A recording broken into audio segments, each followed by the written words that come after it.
পদত্যাগ করছেন অন্তর্বর্তী সরকার প্রধান ড মোহাম্মদ ইউনূস। এমন খবর গত কয়েকদিন রাজনৈতিক অঙ্গনকে উত্তপ্ত করে রেখেছে। এমনকি ড ইউনূসের পদত্যাগ ঘিরে এখনও মেটেনি জল্পনা কল্পনা।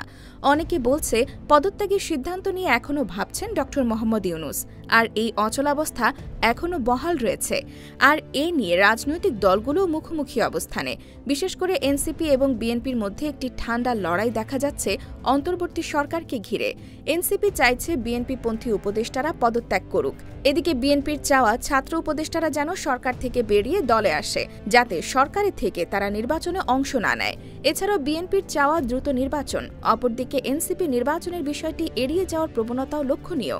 সামাজিক যোগাযোগ মাধ্যমে দেখা যাচ্ছে কেউ কেউ অন্তর্বর্তী সরকারকে টানা ৫ বছরের জন্য ক্ষমতায় চায়, আবার কেউ কেউ চায় সংস্কার না হওয়া পর্যন্ত এই সরকারই থাকুক ক্ষমতায়, যা বিএনপিকে ক্রমাগত উদ্বিগ্ন করছে। সব মিলিয়ে এখন একটি প্রশ্ন এসে দাঁড়ায় যে এ সরকার যদি ক্ষমতায় থাকে তবে সেটা কতদিন। বিশেষ করে জনমনে প্রশ্ন যে এ সরকার কি লম্বা সময় ক্ষমতায় টিকে থাকতে পারবে। এই প্রশ্নের উত্তরে রাজনৈতিক বিশ্লেষকদের অনেকে বলছেন, এমন পরিস্থিতিতে সরকারের সঙ্গে অংশীজনদের এবং সর্বোপরি রাজনীতিতে সন্দেহ, অবিশ্বাস্য ও বিভাজন বৃদ্ধির আশঙ্কা থাকে। আর সেটাই দেখা যাচ্ছে বর্তমানে এসে। গণ অভ্যুত্থানে গত বছরের ৫ই আগস্ট শেখ হাসিনার শাসনের পতনের পর অন্তর্বর্তী সরকার গঠিত হয় অধ্যাপক মোহাম্মদ ইউনূসের নেতৃত্বে। এ সরকার কতদিন ক্ষমতায় থাকবে সেটা কখনো স্পষ্ট করা হয়নি। বিভিন্ন ক্ষেত্রে সংস্কার, ছাত্র জনতার আন্দোলনে হত্যাকাণ্ডের বিচার ও জাতীয় নির্বাচন অনুষ্ঠান, এসব কর্মকাণ্ডের ওপরই অন্তর্বর্তী সরকারের মেয়াদ নির্ভর করবে বলে একটা ধারণা রয়েছে সব অংশীজন ও সাধারণ মানুষের মধ্যে। এখন নির্বাচন ডিসেম্বরে নাকি আগামী বছরের জুনের মধ্যে হবে, এ নিয়ে বিতর্ক চলছে। বিএনপি নেতারা বলছেন, এ সরকারের বয়স ১০ মাস হলেও নির্বাচনের সুনির্দিষ্ট রোডম্যাপ দেওয়া হচ্ছে না। সে কারণে তৈরি হচ্ছে সন্দেহ এবং উঠছে নানা প্রশ্ন। এমনকি উপদেষ্টাদের থেকেও নানা সময় এ নিয়ে আলোচনার তৈরি হয়েছে। স্বরাষ্ট্র উপদেষ্টা জাহাঙ্গীর আলম চৌধুরী সুনামগঞ্জ সফরে গিয়ে সেখানে সাংবাদিকদের বলেছিলেন, ওই রাস্তা থেকে আমারে বলতেছিল আপনারা আরও ৫ বছর থাকেন। যা নিয়ে কথা ছোড়াছুড়ি হয় রাজনৈতিক দল এবং তাদের কর্মীদের মধ্যে। এমনকি এটি মাঝে মাঝে রাজনৈতিক দল এবং উপদেষ্টাদের মধ্যেও ছড়িয়ে গিয়েছে। বিএনপির স্থায়ী কমিটির সদস্য আমির খসরু মাহমুদ চৌধুরী সম্প্রতি দলের বিভিন্ন অনুষ্ঠানে নির্বাচন প্রলম্বিত করার চেষ্টার অভিযোগ করেন। অন্তর্বর্তী সরকারকে ইঙ্গিত করে তিনি এও বলেন, দীর্ঘ সময় ক্ষমতায় থাকতে চাইলে নির্বাচিত হয়ে আসেন। অনির্বাচিত কাউকে দেশের মানুষ দীর্ঘ সময় মেনে নেবে না। এ বিষয়ে আবার মৎস্য ও প্রাণিসম্পদ মন্ত্রণালয়ের উপদেষ্টা ফরিদা আক্তার ঢাকায় এক অনুষ্ঠানে বলেন, আমরা অনির্বাচিত, এই কথা কে বলল?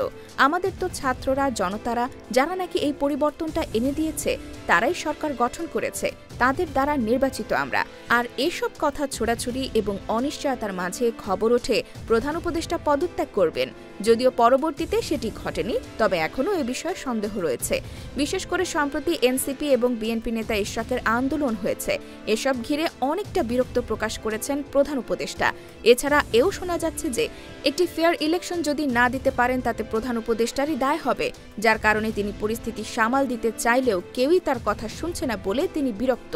কিন্তু এই সরকার যদি আসলে লম্বা সময় ক্ষমতায় থাকতে চায় তাহলে তা কি সম্ভব? অন্তর্বর্তী সরকার লম্বা সময় ক্ষমতায় থাকলে প্রথমত আইনগত প্রশ্ন উঠতে পারে। আন্তর্জাতিক পর্যায় থেকে সরকারের প্রতি তখন কতটা সমর্থন থাকবে সেটিও একটি বিষয় বলে বিশ্লেষকরা মনে করেন। যেহেতু বর্তমান সংবিধানে অন্তর্বর্তী সরকার গঠনের কোনো ব্যবস্থা নেই, সে কারণে গত বছরের আগস্টে রাজনৈতিক পট পরিবর্তনের প্রেক্ষাপটে অন্তর্বর্তী সরকার গঠনের সমর্থনে সুপ্রিম কোর্টের আপিল বিভাগের মতামত নেওয়া হয়েছিল। তবে সুপ্রিম কোর্টের এক আইনজীবী বিষয়টাকে ব্যাখ্যা করেন ভিন্নভাবে। তিনি বলেন, আদালতের মতামত এবং রায়ের মধ্যে পার্থক্য আছে। মতামত মানার বাধ্যবাধকতা থাকে না, যেটা রায় থাকে। প্রয়াত রাষ্ট্রপতি ও বিএনপির প্রতিষ্ঠাতা জিয়াউর রহমানের ক্ষমতায় আসা ও সামরিক শাসন রেখে রাষ্ট্র পরিচালনার সময়টাকে বৈধতা দেওয়া হয়েছিল সংবিধানের ৫ম সংশোধনীর মাধ্যমে, আর সংবিধানের ৭ম সংশোধনীর মাধ্যমে বৈধতা দেওয়া হয়েছিল জেনারেল হুসেন মোহাম্মদ এরশাদের সামরিক শাসনকে। এই দুটি সংশোধনী আদালতে চ্যালেঞ্জ হয়েছিল। দুটি সংশোধনী বাতিল করেছিল আদালত। রায়ে বলা হয়েছিল, জাতীয় নিরাপত্তা বা জাতীয় কোনো প্রয়োজনে অসাংবিধানিক কোনো বিষয়কে বৈধতা দেওয়া যাবে না। তাই বৈধ হতে হলে এই অন্তর্বর্তী সরকারকেই নির্বাচিত সংসদে বৈধতা দিতে হবে। সেখানে অনির্বাচিত সরকার 5 বছর বা দীর্ঘ সময় ক্ষমতায় থাকলে আইনগত প্রশ্ন উঠতে পারে। বৈধতার প্রশ্নে পাশাপাশি আন্তর্জাতিক পর্যায় থেকেও সমস্যা তৈরি হতে পারে। একটি অনির্বাচিত সরকার নির্বাচন না দিয়ে দীর্ঘ সময় থাকলে এই সরকার আন্তর্জাতিক সম্প্রদায়, বিশেষ করে পশ্চিমা দেশগুলোর কাছে গ্রহণযোগ্যতা হারাবে বলে বিশ্লেষকরা মনে করেন। দেশের ভেতরেও এই সরকারের অংশীজন হিসেবে রাজনৈতিক দল, সেনাবাহিনী সহ বিভিন্ন পক্ষ রয়েছে। সেখানে বিএনপি সহ বিভিন্ন দল দ্রুত নির্বাচন চাইছে। ফলে অংশীজনদের সঙ্গেও সরকারের দূরত্ব বাড়তে পারে। তবে নির্বাচন কোনোভাবেই আগামী বছরের জুনের পরে যাবে না বলে মন্তব্য করেছেন আইন উপদেষ্টা অধ্যাপক আসিফ নজরুল। তিনি বলেছেন, আমরা বিএনপিকে ক্যাটাগরিক্যালি বলেছি নির্বাচন কোনোভাবেই জুনের পরে যাবে না। যে যা কথা বলুক না কেন, এটা পুরো জাতির প্রতি প্রধান উপদেষ্টার অঙ্গীকার। আসিফ নজরুল উল্লেখ করেন, ডিসেম্বরে সম্ভব হলে ডিসেম্বরে, জানুয়ারিতে সম্ভব হলে জানুয়ারিতেই নির্বাচন হবে বলে বিএনপিকে বৈঠকে বোঝানো হয়েছে।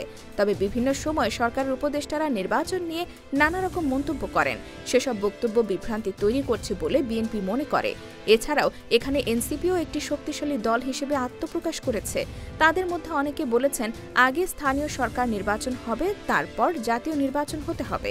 সে হিসেব করলে জাতীয় নির্বাচন নিয়ে একটি ঘনঘটা দেখা যায়। এছাড়াও সংস্কার শেষ না করে নির্বাচন করার বিপক্ষে অবস্থান তুলে ধরে আসছে এনসিপি। দলটির সেই অবস্থানের তেমন পরিবর্তন হয়নি, যা বিএনপিকেও ক্রমাগত উদ্বিগ্ন করে তুলছে। তবে সব মিলিয়ে এ সরকারকে দীর্ঘ সময় থাকতে হলে একটা কাঁটাপূর্ণ রাস্তা পাড়ি দিয়ে যেতে হবে। তাছাড়া ব্যবসায়ী মহল এবং বিদেশি উদ্যোক্তারাও অনির্বাচিত সরকারের প্রতি অনাগ্রহ দেখাচ্ছে। এতে সার্বিকভাবে দেশের অর্থনীতি ঝুঁকির মধ্যে পড়বে বলে বিশ্লেষকদের ধারণা।